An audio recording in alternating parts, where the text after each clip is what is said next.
The reason I prefer the sledgehammer to the rapier, and the reason I believe in blunt, almost violent, confrontational form for the presentation of my ideas these days, is because I see that what is happening to everyone, it is not rapier-like, it is not gentle, it is not subtle, it is direct, hard, and violent, what is being done to the lives of people. Even the slow violence of poverty, the slow violence of disease, is not violence about someone with an Uzi and a McDonald's and 40 people are dead.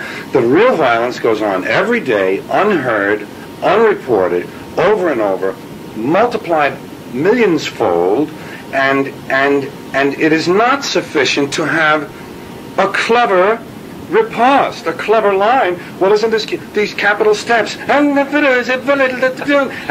killing in the and all one day and they're all dying now.